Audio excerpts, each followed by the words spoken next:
Hi friends, హైదరాబాద్లో ఘోరమైన ప్రమాదకరం జరిగింది. అదేంటి ఈ వీడియోలో తెలుసుకుందాం. హాయ్ ఫ్రెండ్స్, ప్లీజ్ లైక్ చేసి సబ్స్క్రైబ్ చేయండి. వీరిని అందరూ చూస్తున్నారు కానీ లైక్ చేయట్లేదు, సబ్స్క్రైబ్ చేయట్లేదు. స్కిప్ చేయకుండా పూర్తిగా చూడండి. హైదరాబాద్ భాగ్యనగరంలో బూచుపల్లి పోలీస్ స్టేషన్ పరిధిలో ఘోర ప్రమాదం జరిగింది.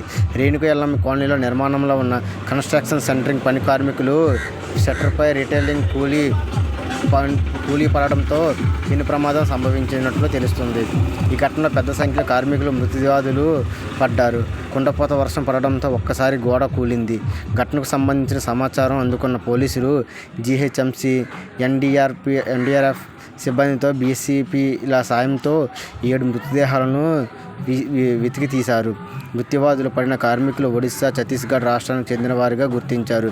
ఘటనా స్థలానికి చేరుకున్న కూకటపల్లి శ్రీనివాసరావు ఎస్ఐ శ్రీనివాసరావు ప్రమాదం తీరుపై ఆరా తీయగా హరిజాన్ డెవలపర్స్ కన్స్ట్రక్షన్లో ఈ ప్రమాదం సంభవించిందని, ఆ ఘటనపై కేసు నమోదు చేసి దర్యాప్తు చేస్తున్నట్టు తెలిపారు. వాళ్ళ వివరాలు ఏంటో తెలుసుకుందాం. మృత్యువాదులు వీరు మధ్య తిరుపతి 20 ఏళ్ళు ఒడిశా రాష్ట్రానికి చెందిన వాళ్ళు, మధ్య శంకర్రావు 22 ఏళ్ళు ఒడిశా రాష్ట్రానికి చెందిన వాళ్ళు, రాజు 25 ఏళ్ళు ఒడిశా రాష్ట్రానికి చెందిన వాళ్ళు, కృషి రాజు భార్య ఒడిశా, రామ్యాదవ్ 34 ఛత్తీస్గఢ్, గీతా రామ్యాదవ్ భార్య ఛత్తీస్గఢ్ రాష్ట్రానికి చెందింది, హిమాన్సి 4 ఏళ్ళ ఛత్తీస్గఢ్ రాష్ట్రానికి చెందిన వాళ్ళు వీళ్ళు.